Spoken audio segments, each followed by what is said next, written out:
Hello and welcome to the Storeroom of Scripture. I'm Jeff Johnson. Today we will be looking at Daniel chapter 7 verses 9 through 16. In the middle of Daniel 7, we see the Ancient of Days sitting on a fiery throne in the midst of his divine council. He is there to render judgment against the four beasts of Daniel's vision and to enthrone the Son of Man as ruler over the earth. This Son of Man is the embodiment of the messianic hope of Israel, that God's Edenic plan for the earth will be realized and heaven and earth joined together as one. Daniel's confusion and troubled spirit at the revelation of God's plan prevents him from rising to the status of that Messiah. But Jesus rightfully claims that role in front of the high priest of Israel, even as he is being condemned to death on a cross. Well, we're in the middle of Daniel. We started last week and we only got 8 verses in. We were introduced to 4 beasts that come in Daniel's vision. And so the first beast like a lion with wings, the second beast like a bear with tusks, the third beast like an eagle with 4, and like a beast with 4 heads and 4 wings, and just crazy creature. And then the fourth beast just defies any identification with any human creature, does have 10 horns, but is just crazy. So we talked last week briefly about the fact that we've tried to map on human governments to these. And we're pretty confident that the first beast is Babylon, because winged lions were associated with Babylon strongly, and there's some wording in that first description of the first beast that sounds like Nebuchadnezzar in chapter 4. So, yeah, okay, Babylon. After that, there is no 100% consensus by scholars or Bible students. The Medes are definitely involved in the second one, but are they the whole second one, or is it Medo-Persia? We don't know. My personal preference for the literary structure is to see this as Babylon, the Medes, Persia, and Greece. Because the Babylon, that's the Medes and the Persians at least, are dealt with as 3 distinct identities in the book of Daniel. Just within Daniel itself. That seems to be the case. But of course we know historically the Medes and the Persians were actually kind of one group at the time of the fall of Babylon. So historically we really can't draw a dividing line between the Medes and the Persians when Babylon fell to Cyrus. So this is another way to divide these 4 beasts and see Medo-Persia is the second one, Greece is the third, and Rome is the fourth. And the point of last week was that it doesn't really matter. Why? Because of what we've just been talking about. This is a cycle of one nation coming after another. Yes, there are certain details of what Daniel describes that resonates with his context, with the beasts he knows, with the nations that were around at the time and were coming. But I think the principle applies beyond any particular 4 empires. There have been empires before these and empires after them, and these just happen to be the 4, one way or the other, however you slice it, that are in Daniel's view at the time. Would the 10 toes in the statue have any relevance to the 10 horns of that? The 10 toes in the statue have anything with the 10 horns of Well, the number 10 isn't mentioned with that. It's just said that his toes are made of clay and iron. And everybody has 10 toes. So the number 10 is implied by the mention of toes, but it's not stated there. I think it's a little bit of a stretch. I think the point of that dream was that the further down you go, the more brittle it is. And you have this huge statue made of all of this strong metal standing on feet of clay. Clay and iron, yes, but still clay. That's just it's fragile to begin with. It doesn't take much of a rock to knock that over, frankly. But the rock, of course, grows into its own nation back in Daniel 2. Here we're dealing with these 4 beasts. I think there are clear connections between these beasts, and I do think that last beast and the bottom legs and the feet are meant to be associated with one another, mainly because this 4th beast has teeth of iron, and that iron metal connects with the iron legs and toes of the 4th level of this dream. Daniel 7 and Daniel 2 are kind of a match set of chapters, and these are some of the links that do connect them together. But we're going to pick up with the next thing that Daniel sees after he sees the four beasts in chapter 7, verses 9 and 10. I continued watching until thrones were placed, and an Ancient of Days sat. His clothing was like white snow, and the hair of his head was like pure wool, and his throne was a flame of fire, and its wheels were burning fire. A stream of fire issued forth and flowed from his presence. Thousands upon thousands served him, and 10,000 upon 10,000 stood before him. The judge sat, and the books were opened. Now, does any of that sound like anything else we've read in Scripture somewhere else? About the end of the book. Yes. Revelation. Like throne judgment. Yes, the right throne of judgment there. Yes. Fire, the throne looking like fire and being surrounded by fire. Yes. 10,000s of angels or spiritual beings all surrounding him. Yes, that's mentioned in Revelation. The books, right. At the time of judgment, at that white throne, there are books opened, which presumably contain the stories of the lives of those who are being judged. And when the second coming happens, he was dressed in white. Yes, here's an interesting twist in Revelation, which we'll talk about when we talk about Revelation chapter 1. Jesus is described as having white hair like wool and clothing that's white.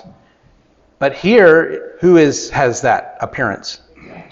The Ancient of Days.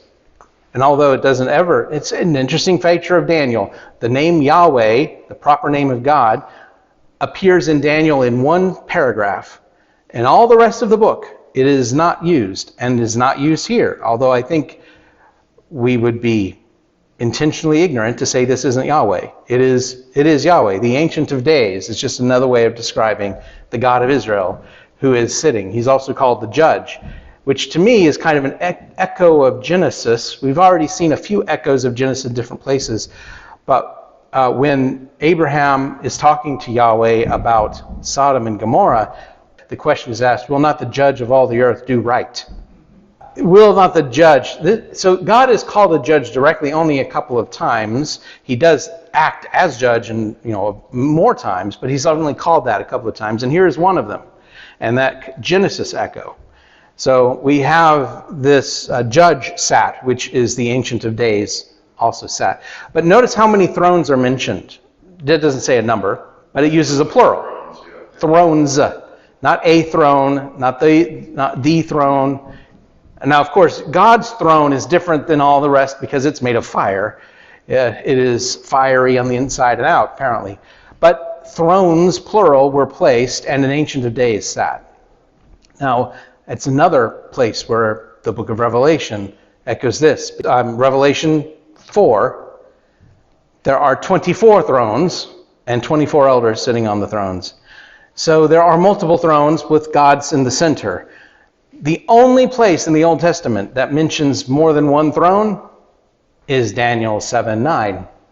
So for this idea to come forth in Revelation seems to be echoing the picture that Daniel sees in this revelation of God's throne room. So a lot of details here. And what does this throne have, God's throne, the fiery throne, have that is perhaps an unexpected detail about a throne? Wheels. Oh, wheels. How many thrones do you know with wheels? Apparently, throne chariots were a thing in the ancient world. Kings, after all, would go to war. They would get out with the troops and go forward, and they're not going to be in any old chariot. They're going to be in something that's befitting their status. I actually found a picture of a relief of what appears to be Sennacherib on a throne on a chariot. This may be one of the few places, maybe the only place, where there's actual pictorial evidence of a throne chariot where we can see that happening. Notice it's not being pulled by horses, although there's a horse figurehead, but it's being pulled by people. You wouldn't want your king being pulled by a wild animal, so people are pulling it, no doubt slaves. So there is a picture of a throne chariot. Ezekiel actually mentions wheels in connection with the throne of God as well. Famously, the wheels within a wheel as it appears. But these are, I think, the same kind of picture. God's throne isn't just stationary. He can move around. He can go where the action is. He can be out there with the people where they are. And though it didn't travel by chariot, the Ark of the Covenant was often considered to be God's throne, or at least his footstool, where God would rest his feet while he was sitting on his throne above the cherubim.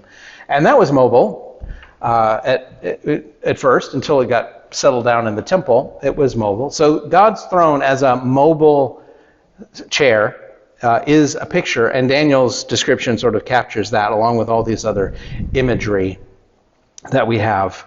One of the things is that God wants to be with his people, and that's Jesus' mission, is to prepare the way where we can spend time in God's presence. We can't in this condition, but only through him. That's right. God's desire to be among his people is one of the threads that carries from Genesis to Revelation. So let's move on with the description. No doubt Daniel would prefer to meditate on the presence of God, but there's this distraction that keeps getting his attention. Verses 11 and 12. I continued watching then because of the noise of the boastful words of the horn who was speaking. I continued watching until the beast was slain and its body was destroyed and was given over to the burning with fire. And as for the remainder of the beasts, their dominion was taken away, but a prolongation of their life was given to them for a season and a time. So this noisy horn, remember the little horn of the fourth beast? It appears and then it disrupts three of the other horns. We're going to read a little bit more about it because Daniel wants to know more about it. But we see the end of the beast here. The noisy horn is boastfully speaking, but ultimately the beast is destroyed. What does that sound like? Yeah, it's more the beast from Revelation. There are two confrontations in Revelation 19 and 20. Two confrontations. In the first confrontation, the beast and the false prophet are thrown into the fire, and the dragon is thrown into the pit for 1,000 years. Then the dragon is let out after the 1,000 years are over. It has another second confrontation, and in that confrontation, the dragon is thrown into the fiery pit where the beast already is. I think this reminds me of that first confrontation. The beast is thrown into the fiery pit. The lake of fire, as it's described in Revelation, here just given over to burning with fire here in Daniel. So the first part of beasts don't mean what these beasts mean. He skipped different beasts. The first part of the chapter, the four beasts, and this has nothing to do with it. In a sense, except I think that the pattern is that God will destroy the beastly power. So yeah, I think that the fourth beast, as terrible as it is facing destruction. That's going to cycle. The fourth beast will get destroyed. God's going to mete out justice against Greece. He's going to mete out justice against Rome. He's going to mete out justice against these powers. But I think that this is anticipating the ultimate meting out of justice against the ultimate evil at the end. This is a pattern that's going to repeat until Jesus ends it altogether. I'll insert my 2 cents worth here. I think the ultimate end, the end of the story, every time we read the pattern, the end of the story jumps to the very end, to Christ's ultimate victory. So we look at the elements of the pattern along the way, and then when we get to the last chapter, we skip. We skip all the way to the end, to the eschatological end of time when things are finally resolved. And that just seems to happen every time we tell the story. It happened in the dream of Nebuchadnezzar. We read about these 4 kingdoms in the dream of Nebuchadnezzar.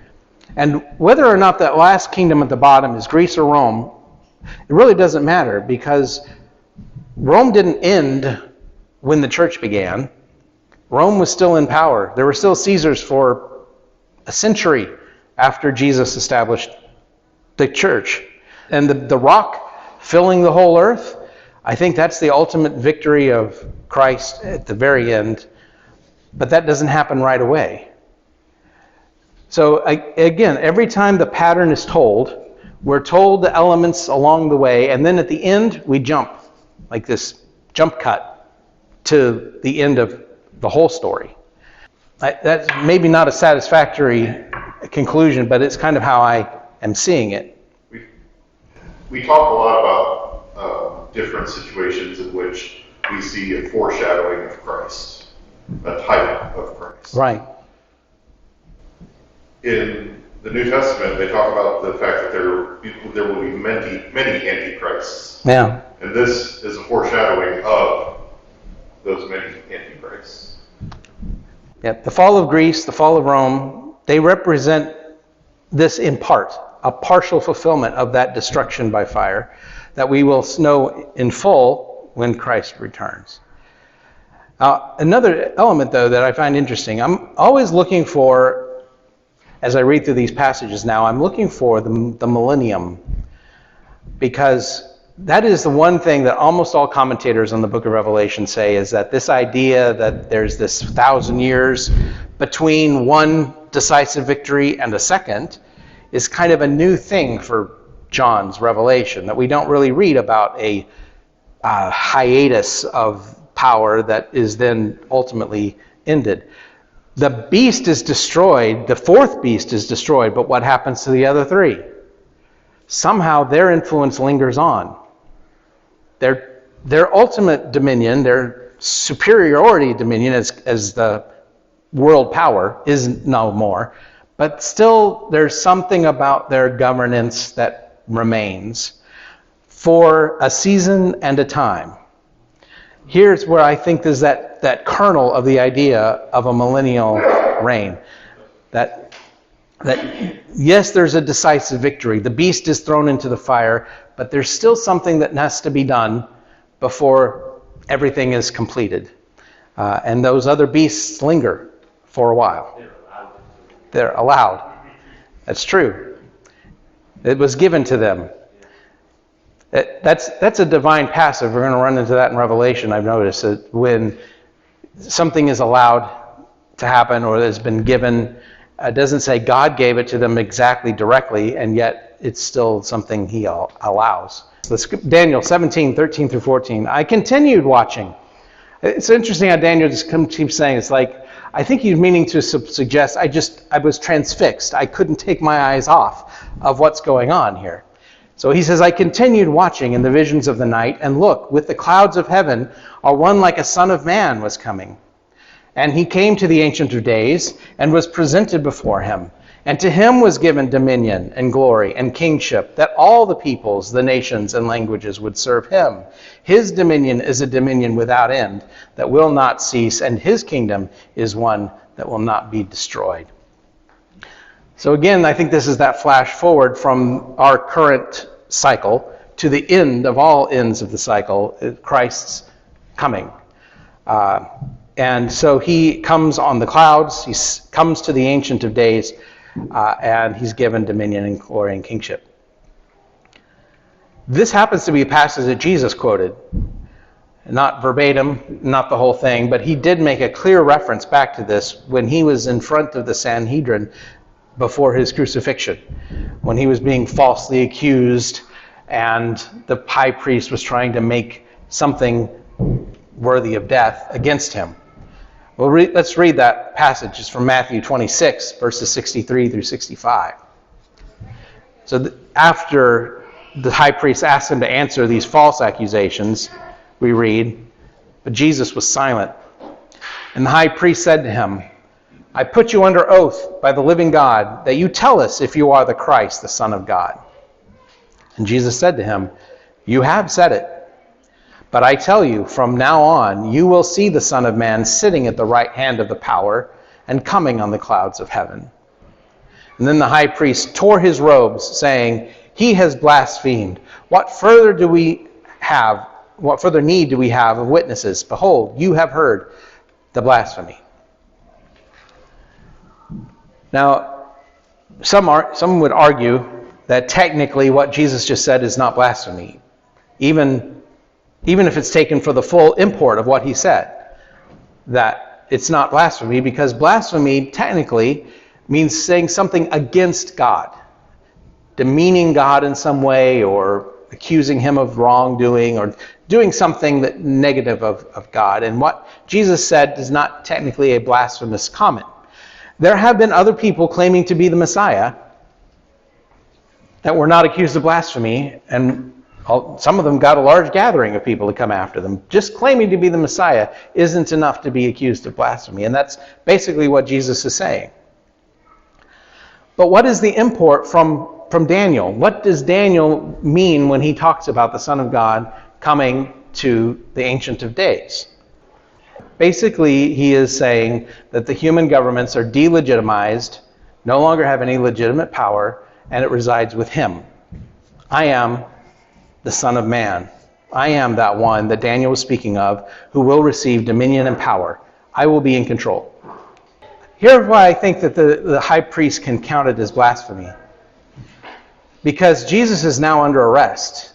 His followers have all run off. He is facing, whether he's officially been accused of a death sentence or not, he knows that that's coming. He's already told his disciples he's going to die. These guys are just walking through that process. He knows that, and so does the high priest. The high priest knows that this is a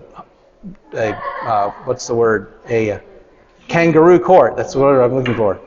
It's all just show, because he knows the outcome is going to be his crucifixion, or at least his death. And so he's claiming to have all authority on earth. You need to be bowed down to me. I'm the king, says the accused man about to be killed. I think the blasphemy is, don't tell me God is on your side. God, you're the loser here. How can you be telling me God is on your side? I'm the high priest. If anyone's on anybody's side, he's on my side, because I'm the priest here. I'm the one in control. I'm the one here with authority over you. So who are you to tell me that you're the Son of Man, going to have all this power? I think that's the implied blasphemy against God, that God would be on your side. And that's why they accuse him of blasphemy and then accuse him of death, or saying that they don't need any more witnesses. That's a jump, but again, it's a kangaroo court. They're just there to accuse him anyway. So, but why I don't think this is necessarily the second coming, when he talks about coming in the clouds and sitting at the right seat, but just about taking power, taking control, is because what does Jesus says? He says, from now on you will see the Son of Man sitting on the right hand of power, coming in the clouds of heaven. As if this is a continual state of things, a state of affairs, that this is now going to be the case. And coming on the clouds of heaven in the second coming is just a one-time event. It's not something you see like every day. But the results of that act, the supremacy of Christ overall, is something that is from now on. And he says it's true today. It's true now. And from now on, this is going to be true. I am going to be the one in control. And that gets him crucified for making that claim. Chapter 7, 15 and 16. As for me, Daniel, my spirit was troubled within me, and the visions of my head terrified me. So I approached one of the attendants, and I asked him about the truth concerning all these things, and he told me he would make known to me the explanation of the matter. So next week we will get into this angelic explanation, which, frankly, is not much of an explanation. Unfortunately, we'd like him to hang all those names on all the different beasts and give us some details about those kings. And we don't get that, so it's not there. But I do want to end here with this idea that Daniel's spirit was troubled by what he saw. Daniel has no moral failures that we can identify. He stands rigidly for the Lord, and he has no temptation even, it seems, to be unfaithful to God. So why doesn't Daniel qualify as a messianic figure? The explanation is usually given that he is troubled by these visions. that he is not at peace with what he sees unfolding before him with all of these terrible things. That if he was the messianic figure that would be standing up to the requirements that involves, God's plan would not trouble him, however terrible it may be, because it's God's plan. And so it is the disturbing of Daniel's spirit and the fact that he loses sleep over it, literally, in another section, and is pale and sickened by what he sees. This is why he doesn't qualify, is because he is not at peace with this vision, but otherwise, yeah, he would be there. But the fact is, he's human like we are, and if we see God's planning unfold, we are not always at peace with how God's plan is going to unfold. If we have our druthers, it would go some other way. But God is unfolding his plan his way, and we should be at peace, but knowing that he is the judge of all the earth, and he will do right. Thank you for joining me today in this study in the book of Daniel. I hope you'll add your comments under this YouTube video, or hop over to Facebook and add your comments at the Storeroom of Scripture discussion group. You can also email me directly at storeroomofscripture@comcast.net. Thank you, and I look forward to our next study as we unpack the treasures in the biblical text.